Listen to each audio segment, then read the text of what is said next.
හැම ජයග්‍රාහී ගමනාන්තයකම ආරම්භයේ තිබුණේ නොනවත්වා සිහින දැකේ. මතක තියාගන්න. දියුණුවේ හිණිපෙත්තට ගිය හැම මිනිහම ආරම්භයේ හිණ දැක්කා. ඒකෙන් තමයි එනර්ජි එක එන්නේ. ජීවිතෙත් එක්තරා ෆිල්ම් එකක් වගේ. ආරම්භයක් තියෙනවා, ගලාගෙන යනවා, අවසාන වෙනවා.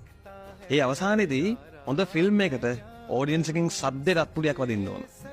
ඒ වගේ තමයි අපේ ජීවිත කතාවෙත් අපේ ජයග්‍රහණය කියන පරිච්ඡේදය ඉවර වෙද්දී ඔඩියන්ස් එකෙන් සද්දෙට අත්පුඩියක් වදින්න ඕන. එහෙම අත්පුඩියක් අපිට වදින්නේ නැහැ කියන්නේ මතක තියාගන්න. අපේ ඔඩියන්ස් එක තාම නැගිටලා නැහැ. තාම ඒගොල්ලෝ බලාගෙන ඉන්නේ. ඔයාලගේ වගකීම තමයි ලස්සනට ඔයාලගේ ජයග්‍රහණය කියන පරිච්ඡේදය ඉවරයක් කරලා දෙන එක. ඒතර ඔඩියන්ස් එක සද්දෙට අත්පුඩි ගහයි.